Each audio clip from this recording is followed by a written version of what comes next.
Hi and welcome back. Today we will start with some interesting facts which will help you have focus on your goal. A classic survey from Yale University in 1953 showed the importance of goals, when only 3% of the graduating class turned out to have done what it takes to set a goal.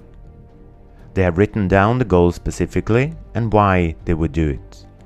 They have written down the key action they would start working on. And they also had set a date when they expected to be at the finish line. In 1973, 20 years after, a follow-up was made to Yale's survey. They looked at the students' development both financially and career-wise. The 3% who completed the steps in goal planning had achieved more than the 97% together.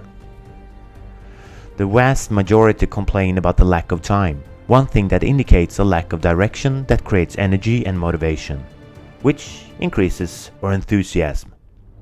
Speaking of enthusiasm, the cornerstone of strong results.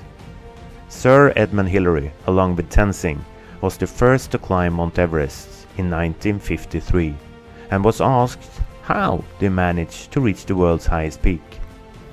What do you think he answered? I don't really know, we just start climbing. If Steve Jobs was asked, how did you manage to create one of the most successful companies in history? What do you think he would answer? I don't really know, I just started for fun in my garage. Can you imagine Amelia Earhart, who was the first woman to fly across the Atlantic, 1928? What do you think she would say if the reporter asked how she succeeded? I do not really know, I just jumped into a plane and started to fly. Of course they had planned, visualized and struggled to succeed.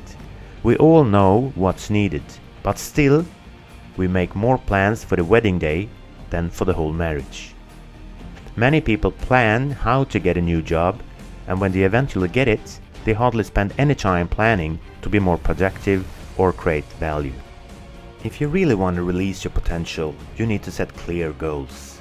Chad Helmstetter has written the book What to Say When You Talk to Yourself, in which he claims that an 18-year-old has on average heard the sentence, "You can't," 148,000 times. We act according to the images we have planted in our mind. Positive thinking doesn't work for a person who is negative about their own capacity. The third reason is that I have never been sold on the power of having clear and time goals. Goals work for everyone, individuals, families, companies and countries.